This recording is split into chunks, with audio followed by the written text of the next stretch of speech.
Hello and welcome to the Days of Our Cyber Lives, a podcast series brought to you by the Indiana Bond Bank and the Treasurer of State as part of the Indiana Bond Bank's Bondcast podcast. My name is Mark Wuellner. I have the pleasure of being the Executive Director of the Indiana Bond Bank, and I'm joined as always by my co-host, the Treasurer of State, the Honorable Kelly Mitchell, and we are also joined by our resident cybersecurity expert and sometime co-host, Chetrice Mosley-Romero, the Cybersecurity Program Director of the Indiana Office of Technology and the Indiana Department of Homeland Security. Welcome, Kelly. Welcome, Chetrice. Hey, Mark. Hello. Well, guys, it's April, which can only mean one thing. It's got to be National Soft Pretzel Month, right? Everybody? Yeah. No. Oh, I don't think somebody's filed yet. Okay. April's also National Foot Health Awareness Month. Not quite there. Filed. I heard she said filed. Toenails, filing. How about your individual taxes? Oh. There we go. I mean, it's like besides Christmas, it's everybody else's favorite holiday. So while we're trying to focus on, with our cyber days of our lives, we want to help local governments units, but part of that also is the individual side too. So we thought it was a perfect time, since taxes are on everyone's mind, to bring a voting member of the Indiana Executive Council of Cybersecurity, as well as the commissioner of our Indiana Department of Revenue, Bob Grennes. So hi, Bob. Thanks for joining us. Hello. Hi. Thank you so much for letting me join the fun, Chetrice and Treasurer and Mark.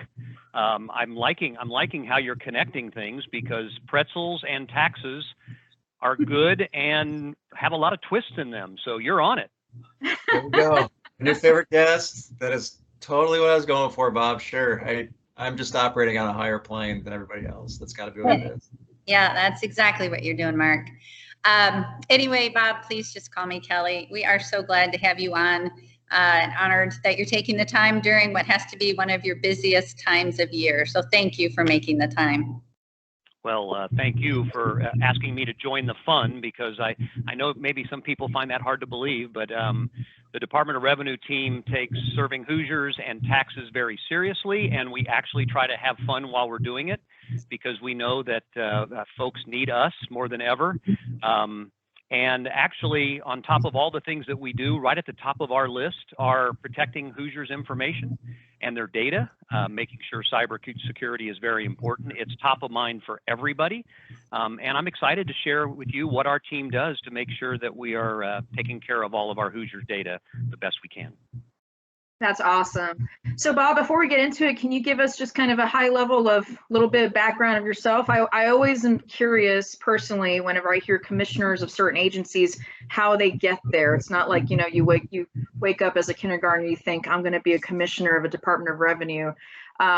Maybe my son, but besides him, what has gotten you to your place now? Well, somebody once asked me, they said, I'm guessing you never thought you would be a commissioner of the Department of Revenue. I said, I'm not so sure there was ever more of an accurate statement ever made. So I'm almost a lifelong Hoosier. I actually was born in California when my father was finishing college out in California, but he was from Indiana, and we got back here by the time I was 5 years old. So I've been here my entire life. My wife of 40 years, my two kids, my two grandkids, we are right here in central Indiana, and I love Indiana. And after a career in the private sector, I originally was an IT specialist, and then I moved to service operations, and then into executive management and building and running organizations. I was looking for another opportunity, and I heard about the Department of Revenue going on this modernization journey, modernizing its organization, its systems, and maybe we'll talk about that a little bit later. So I threw my name in the hat and was invited to join the Department of Revenue. Never thought I would say that. In January of 2017, which seems like forever ago. But I originally was the chief operating officer for the first 3 years. And then just a little over a year ago, right before the pandemic started, Governor Holcomb Governor Holcomb asked me to stay on and continue serving Indiana and working with the wonderful team members here at the Department of Revenue. So I didn't expect to be here. It's interesting how life takes you where you go, but I'm blessed to be here, and I'm glad I am. And it's really neat to be giving back to Indiana and serving the Hoosiers in this great state. Well, thank you, Bob. And we do want to talk about cybersecurity, but why don't you first kind of give us a sense of the scope of this tax season? So we have the responsibility to administer Indiana's 65 different tax types, and we process over $20 billion a year. So we have a lot of peak seasons, right? We have a lot of variability, complexity, volume. So you can imagine there's a lot of interesting times, filing periods, months, quarters, but the individual tax season is the mother of all tax seasons. It is a time where we have the opportunity to serve Indiana's Hoosiers. 3.5 million folks send us their tax returns every year. And we not only process those, but we also issue over 2.2 million refunds during the tax season to Hoosiers that need those. We also do all of our cybersecurity and refund fraud and all that we'll explain that. But we're serving Hoosiers across the entire state, 13 locations. We're doing it by in-person services, phone, email, correspondence, our online systems. We are here to help Hoosiers comply with their tax responsibilities. It is a time that we're either preparing for or executing the individual tax season all year long. So it's an exciting time. Wow, that sounds like just a tremendous workload. And I really can't imagine from a cybersecurity standpoint what that looks like. So while we're processing all of this, right, there's lots of data that has to be protected. So it's really a two-prong approach. The first is cybersecurity and data security. And then the second area is really ID protection and refund fraud prevention, which are two big major initiatives here at the Department of Revenue. And we've invested heavily in both and built an organizational capability to ensure that we are leading the industry in both of those areas. Well, and I love the, so a lot of times people ask me where I kind of got started, and we were kind of talking a little bit before this. Actually, I got started with the Department of Revenue with my state service and have been hooked since. So I get and appreciate your service too. And so to date me, I was actually there when we first launched the ID protection program, which is one of the best in its nation. And you guys have continued to, just outshine other states in this area. So tell us a little bit more about that and kind of where that is now and how that is used to protect every individual taxpayer. Yeah, so I'll start with our cyber data security stuff that we do, which is an amazing team of professionals. We actually built our cybersecurity dedicated team back in 2013. We have a chief information security officer who reports to our chief information officer. And we went to work even back then, long before I was here, to build a security data protection culture that was part of our lives, right? It was just part of the core value through all of our operations. And this team works collaboratively with cybersecurity specialists at IoT, at all of our sister agencies. We work with other state revenue agencies across the country. That's a wonderful community where everybody is sharing best practices. We work with the IRS and then with private sector industry experts to build and operate and continuously improve our cybersecurity program. That team actually works with internal folks to not only keep that program going, but also then integrate it into our culture. So it's education and training and support and mentoring and coaching so that we are constantly talking about and executing very best practices in all areas of cybersecurity. We also adopt the Department of Defense's program and all of IRS's requirements so that we are clearly at the next level. I mean, Chetrice, you mentioned it. We want to be the industry's best, and we invest heavily in that. And then we're constantly auditing all that to make sure it's working. So we do internal audits of all of our systems and our processes. And then our friends from the IRS visit every 3 years, and they do an extremely detailed safeguard audit where they are looking at all of our systems, all of our programs, all of our procedures, all of our training to make sure that we're meeting all of their requirements. And publication 1075 is their highest security requirements. So like I said, we take this very seriously. We invest heavily in it. And it's a program that we know that's critical to our success, but also something that we just have to do to make sure that we're protecting Hoosier's data.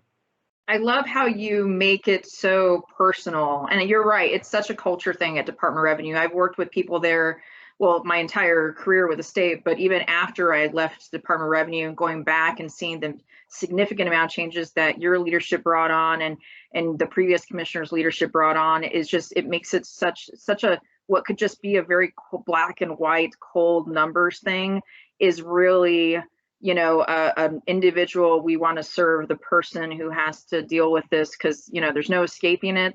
But if you're going to have to do it, then at least we can help you do it as painlessly as possible. And I kind of think it's a little funny for people that like want to really, you know, at least the Department of Revenue also gets audited.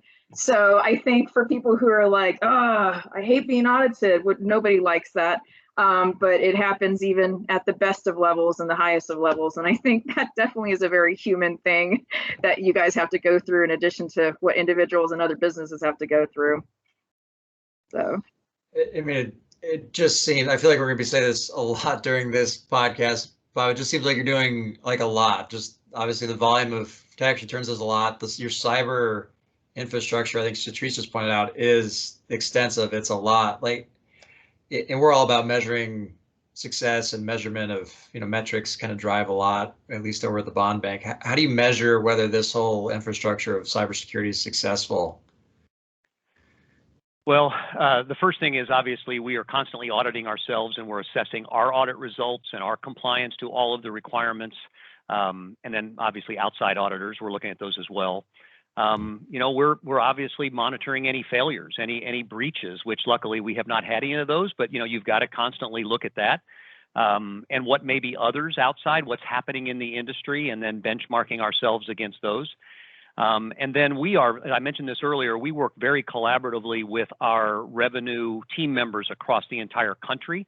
So the great thing about government, state government, is we're not in competition with other states, right? We are all in this together. So we're very active in our industry association, the Federation of Tax Administrators. Doesn't that sound exciting? So there's just a wide variety of collaboration work that we do to benchmark against each other, and then we share our successes and our best practices.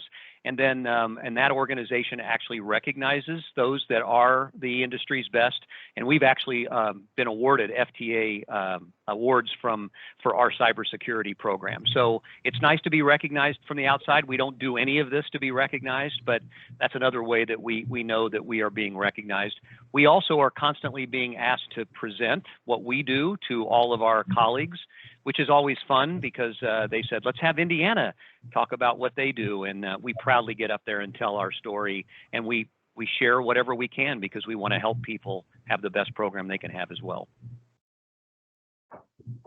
Yeah, I mean, I love that component of it, because you know, I think there's almost a bit of modesty to Bob, because when, at least from my perspective, I work with you know, National Governors Association. I work with all the other states on the cybersecurity front and privacy front, and I will sit in conferences pre-COVID, but now we have online conferences even, and they will talk about me not even knowing that I'm from Indiana. I'm just this person in the table and stuff, and they will bring up Indiana as the state of the art, like, you know, those TurboTaxes and those, you know, Jackson Hewitts and all those tax providers that people think about.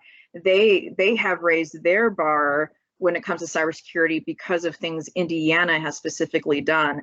So I think that there is most certainly a raising the level of cybersecurity to protect people's individual information and tax information that Department of Revenue has done a really good job, which makes it really great that they sit on the council and they provide and are going to be working a lot more with the council over this next year, providing some great information on how and what modernization projects they're doing for businesses and local governments, as well as individuals, that will even further that cybersecurity, awareness and individual stuff. So it's really great. Yeah, I love that you can bring in the national and kind of cross-border perspective, Chetrice, because that really does, I think, reflect well on the state of Indiana. And to Bob's point, it's always great to be asked to get up and speak on something you're doing. It's a good pat on the back. If we can, Bob, we talked about kind of the hard cyber. You also mentioned, I think, kind of a second prong of your approach, which is kind of ID theft, fraud prevention.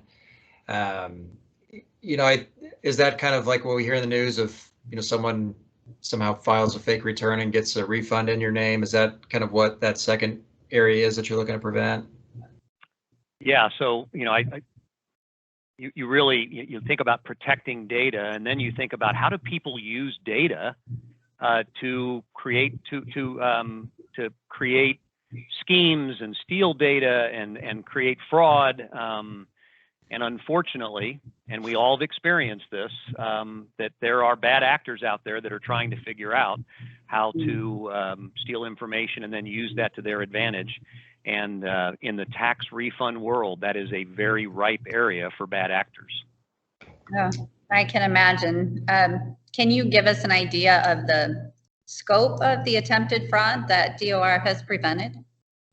Yeah, so Chetrice mentioned some of this as well, but we actually, how we all say that we stand on the shoulders of others, right, that have done just amazing work. And there have been so many of them are still here. Some of them have moved on, but a lot of people have done such wonderful work to have the vision and develop our program. It was actually started 8 years ago when the tax world across the country was all of a sudden waking up to people were using taxes to steal money, to steal refunds from folks. So Indiana, good for them, invested heavily back in 2013, I guess. And since that time, we've stopped over $180 million of attempted tax refund fraud. Yeah. And Mark, you mentioned it. It's like, and what they do is, an individual says, I'm Bob, and I'm submitting a tax return, which he's going to get a refund, and please send it to Bob, but it's not Bob. It's somebody who has somehow stolen Bob's information. It's 180 million, and it's a very, very ripe area, and unfortunately, the fraudsters are very talented and tricky, and they're always trying to find new schemes, and we're always working to stay ahead of them. No kidding. 180 million just seems like an incredible number. Can you talk a bit about how you've done that? Well, again, we invested heavily, right? We had to, think about how you do something like this. We had to build a team, an organization. So we currently have a director of customer compliance who leads a fraud team, and they work with our IT team, with a fraud services vendor, with the IRS, with specialists across the country, I've mentioned that before, to build this program. And then we have built a program that has, we use big data, right? We are using lots of data analytics. We have sophisticated system business rules. We have forensic analytics. We also have forensic auditors that are constantly looking at patterns and schemes and to continually improve all of that to find fraudulent activity. And then we participate in the IRS's program. They have an industry-wide program called the Information Sharing Analytics Center. And it's IRS, private industry, and revenue agencies that are constantly trying to stay ahead of all the bad actors. And I think it's also like, when you hear the 180 million, like for the normal person, we can't I can barely picture a million, what that would even look like outside of just wanting to just shower it and roll in it. But I think what's important for at least to visualize on how that affects the person is to Bob's point earlier, when somebody fakes being Bob and that Bob was going to get a $350 refund, and he gets it first, and the real Bob comes along and files the taxes, and they're like, we've already given you your money. And that real Bob who needs that money for, medical bills, or needs that money for, an important bill or housing or whatnot, is now put in hold status until they figure out the fraud. And sometimes that can take months to take care of. So, I mean, the 180 million, like every couple of $100 of that is one person, I think. And I think it's important for us just to kind of sit back and be like, how many people is that? If you average what is about $250 per tax refund, that is thousands and thousands and thousands of Hoosiers who got their money instead of somebody who's trying to be them. And they were able to get that money within the days versus the months. And then obviously the trauma of your identity being stolen is not fun. And just the paperwork and, having to prove to an organization that you are who you are because somebody did it so well with the data they stole from somewhere else. It's a scary, scary thing. So congratulations. I mean, I think when you're looking at how it affects us individually, everybody, at least me, I count on having that extra money to pay off things or whatever. April, I'm still paying off my Christmas. So, or looking at summer plans. And so, or sometimes I just need new tires. And so I think for the individual person out there, that's a huge, huge deal. So, and if I can jump in, remember it's your money, right? Yeah. A tax refund is money that has either been withheld by your employer or you have made estimated taxes, but you have put withholding taxes on account. And then you file your tax return and you have put more money in than you owe. So you need to get some of your money back. It's not the state's money, it's your money. Yeah. That's the heart. I mean, it's heartbreaking anyway, but it's your money. Yeah. And we work, obviously, well, number one, we're stopping all of, I can't say we stop as much as we can. I mean, you never know, right? But we're stopping lots of it, but we also help people figure this out. So when Bob, I know we're using Bob as an example, when Bob does finally file his tax return and we go, Bob, we already got your tax return. And we go, Bob goes, I didn't file my tax return. We work with the individual, we work with the Attorney General's office, we help them work that out, and we ultimately get Bob his money. But it is unfortunate. And you also made a great point. When I say 180 million, it's like 300 at a time. Fraudsters aren't asking for a $2 million refund because, number one, that would stand out like a sore thumb. They're using analytics too, and they're trying to figure out what's the sweet spot of what I ask, which is it's very interesting analytics. People that are the data scientists out there, they love this stuff because it's just very, very complex. Decision sciences, data science work that is really, really interesting. Yeah, and when I think of fraud too, I mean, it's hard not to ask this question, right? Because this is just our new world order now. But post-COVID, or I guess we're still during COVID, but as we're in this last year now, coming up on the almost year anniversary of locking down and our world completely changing. Has any of the fraudsters attacked and taken more advantage of those tax frauds, with COVID going around? Yeah, we actually saw it last year. We saw an uptick in the number of people that were attempting fraud, and we were stopping. And we see it again this year. We also, we're working very closely with our friends at DWD. The big thing right now, and this is what cyber criminals do, they try to find the ripe issue. They've been, unfortunately, been able to steal IDs and steal unemployment checks, which not only hurts folks that are needing unemployment, but then it hurts them when they go to file their taxes because their ID may have been stolen. They might get notified that they received unemployment and they said, no, I didn't. I didn't receive unemployment. And DWD says, yes, I did. I sent you unemployment, which means it went to somebody else in Bob's name again. So we're working with our friends at DWD to try to identify that. Lots of complexity there. It is what cybercrime is. I mean, those bad actors are constantly coming up with the latest schemes and trying to stay ahead of folks like us that are doing our best to close the door before they get in. Yeah, absolutely. So kind of go back a little bit to a couple of our comments about the modernization, which is such a fun word to say because it's a really big word, right? When you hear modernization, you know, a lot of listeners to this podcast work in local government, you know, are really looking for ways to, you know, when they have to approach that word modernization, or even have recently done it chunks at a time because of it being typically very expensive.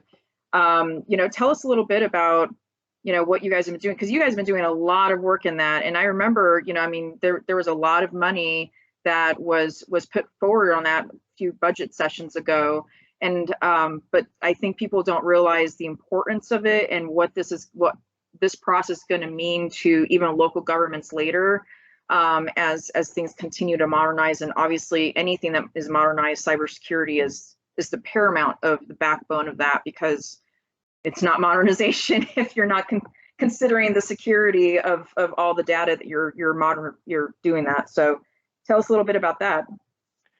So remember I mentioned 65 tax types and $20 billion and millions of Hoosiers and hundreds of thousands of businesses and corporations and just millions and millions of transactions. I mean, we're a high volume, high complexity, high variability financial services organization.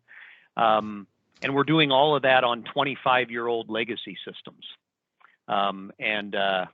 Technology has come a long way in 25 years. And of course, we have updated them and enhanced them and tried, you know, continued to make them serve Indiana's needs, but it was definitely time. And so, you know, thanks to the support from Governor Holcomb and the legislature back in 2016, they funded the project to modernize our administration systems to have an integrated system, because we run all this on 40 different systems, and just think of all the complex interfaces and all that. And those systems have served us extremely well, but it was time. So we kicked off the project. It was really a 5-year project. The project was developed in 2017, and then we implemented the infrastructure, and then we do 4 big rollouts of different tax types where we implement we convert all of the taxes to our new integrated system in these annual rollouts, but we're also then implementing all of the infrastructure, including cybersecurity, all of our services, all of our new service offerings to the external community.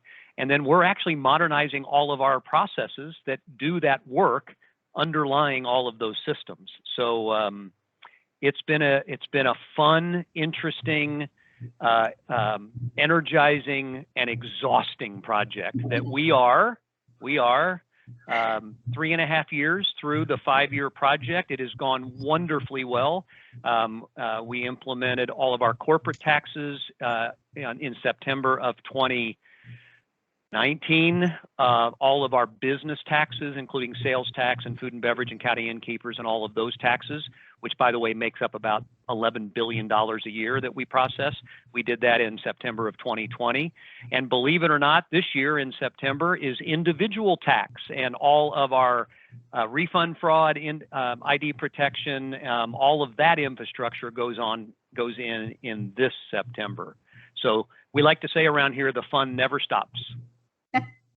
Wow, Bob, that's amazing. That is a huge change. I would love to have a whole other conversation about leadership during such a big, long, extended change. You know, to talk with you about project management culture, which I know you work so hard on at DOR, motivating people, you name it, all of the stuff that makes leadership such a gift and such a challenge. I'll keep it to the cyber topic for this one, but I hope we can do this another time. Oh, I would love to do that, because that's a wonderful topic, and I can tell you some of the things that we've done extremely well and what we're still working on. So I'd be happy to do that and look forward to it. Wonderful. Let's definitely do that another time. Okay. Yeah, I think you guys have been awarded the best place to work now, like 2 or 3 years in a row now. Yes, thank you for bringing that up. I think my trophies are in the. Oh, is that? Oh, yeah, subtle. So So yes, so our team, they just decided, we said we're going to modernize our organization as well. I won't get into the topic, Kelly. We'll do that at a different podcast, but we said we're going to modernize the organization as well. And we are going to build an organization that is a culture that people just love doing the stuff that we're doing. And we threw our name in the hat in 2018 in this program, and then we were excited to be the first state agency in Indiana's history to be awarded a Top Workplace Award. That was 19. We did it again. We actually then took all that data and got better, and then we got it again in 20. And the trophy's not here yet, but we were just awarded a USA level award because they benchmarked us against organizations across the country, and there's like they recognize 600 USA wide, and I think 3 of us are some kind of government entity. So that was fun. Goodness. That was fun. So yeah, we'll have that discussion. Amazing. What an honor. And I love the culture component because, Bob, I think you guys are the perfect example when it comes to cybersecurity. It is so much of a culture. It isn't just an IT issue, it's an operations issue, right? It's like, this is how we live. We live with thinking and asking, are we doing the best thing for the taxpayer? Are we protecting their information while we're doing that? Are we communicating with them in a way they understand a complex situation? I mean, it is, the cyber side of it is so ingrained into that leadership and that way of thinking that it is a culture for people to just naturally be thinking, are we protecting, and what are we doing to better protect them with the cybersecurity backbone and just the processes and operations. So, I mean, you guys are a living, breathing example of how that should be in an organization, and it really is from the top down. So I'm really happy, and I think it's most certainly, you guys are definitely a state agency that other states and other state agencies can most certainly learn a lot from. So kudos to DOR. That's amazing. And just maybe a point of kind of a sidebar, just a teaching point for our audience. I think what I heard Bob you say is it wasn't just modernization to modernize. Like, it's easy, I think, to come in and maybe look for things that are not the latest and greatest and newest, but that start with why philosophy, right? Why are we attacking this particular challenge at this time? And so I think for our audience, it's a great learning point. Start with your why. You heard Bob say 25-year-old legacy systems just weren't keeping up with the modernity and the variability, all the changing complexity of this modern world. And so I think the other thing that stuck out to me, Bob, real quick, is you described yourself, I jotted down, as a high complexity, high variability financial services organization. And that struck me. You didn't say, hey, we collect taxes, or you really frame your mission and your value in a way that you really are. I mean, you're a financial service organization that is high on customer service, high complexity, high variability, and you kind of built your systems change around that. So super, super cool. And I think a teaching point for others who are out there listening in local government. Well, yeah. At our very foundation, we're a service organization, right? We are serving not only Hoosiers, Hoosier businesses, corporations, our executive branch and legislative branch and other elected offices, all of our partners, we're all serving. And to do that, we have got to run this incredibly complex organization that has so many moving parts. And again, a discussion for a different day, Kelly, but the way you do that is you build an environment where people just love coming to work and making their magic, because they do it every day. I mean, while we're sitting here talking, the work that is going on, right, behind the scenes to serve Indiana, right, the transactional work, the service work, the problem solving in all of our organizations is just inspiring. And it's what makes this state such a great place to live, work, and do business. And so, yeah. It's pretty cool.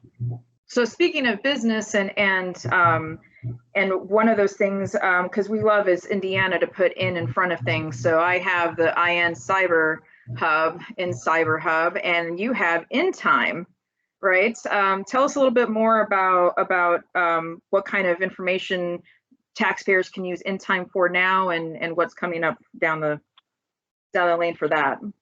Yeah, so part of our integrated tax system, which has this this very robust state-of-the-art infrastructure behind the scenes, is that we've introduced a very, very state-of-the-art customer portal where we have InTax, we have InBiz, we have InTax in Indiana.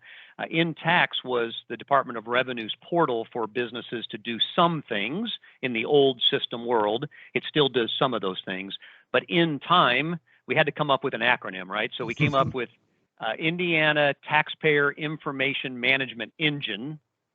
Only those of us inside the walls know what that means. But we have InTime, which is our new customer portal.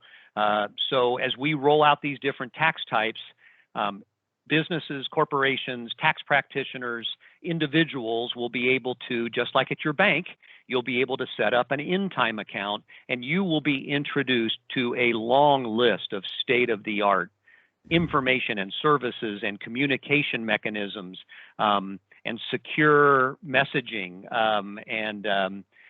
So InTime is that portal. And it rolled out in the original rollout, but then as we add tax types, we add all of those tax types and services to InTime. So it is a really, really robust system, and it's getting rave reviews in the marketplace.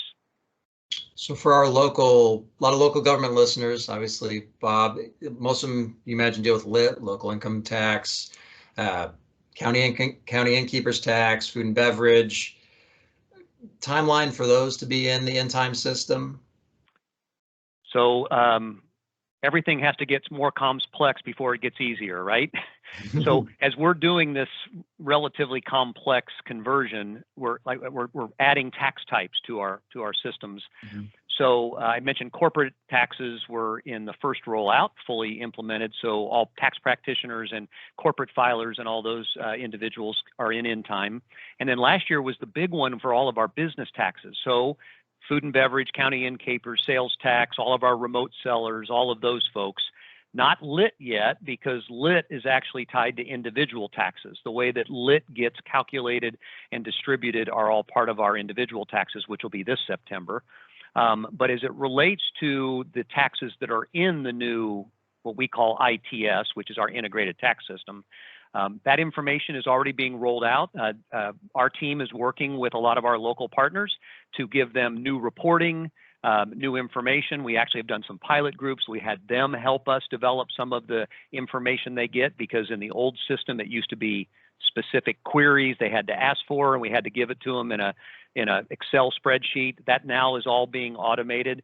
So it's kind of in flight right now, but it is rolling out, and it will more will come this year in September. And then when we finish all the other taxes in probably August or September of 22, we will be fully on InTime, and all of those services will be available.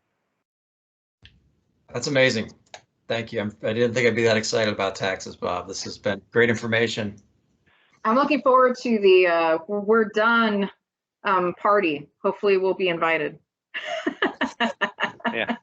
Well, it'll be a party. I'm telling you, like I said, it's fun, it's exciting, it's energizing, it's stimulating, and it's exhausting.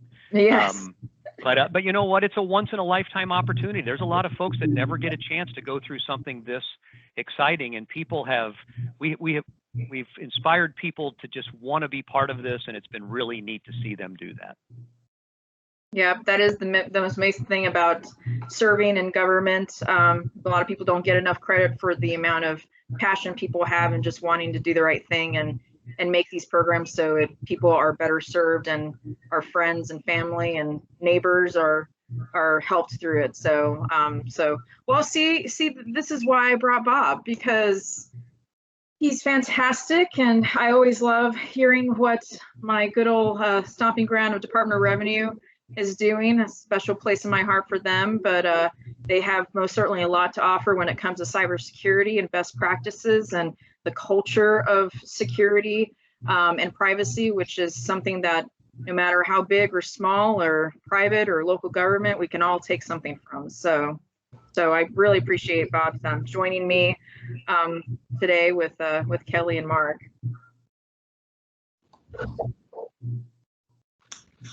I mean, absolutely. It's just Bob, it's been a pleasure to have you.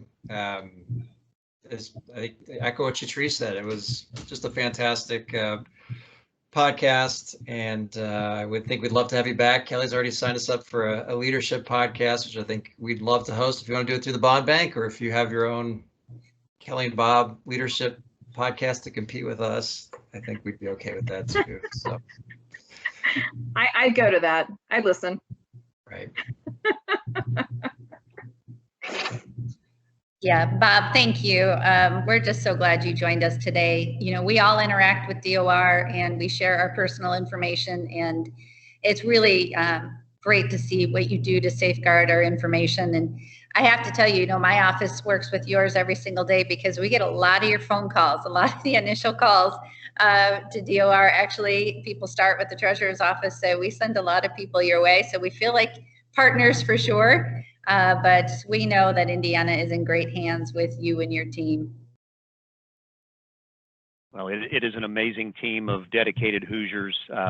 It's one of the things we tried to teach folks when we got here. We'd go out and talk to people, and they'd be talking about the Department of Revenue, and we said, you know, that's just people and Hoosiers that are here trying to do their very best. And we really have changed the narrative on that, and it's been wonderful to tell the team story, because we're very lucky to have all of our state employees who pour themselves into serving Indiana every day. This has truly been fantastic, Bob. You mentioned resources to the End Time sites. We'll post that with the podcast. I think some fraud prevention tips that your office had sent over in conjunction with the podcast. Love to get that up along with the podcast when it goes live. And given that it is National Pretzel Month still, despite what you all say, that'll give our audience something to chew on. Oh my God. Yeah, just when I thought we were going to be done with that.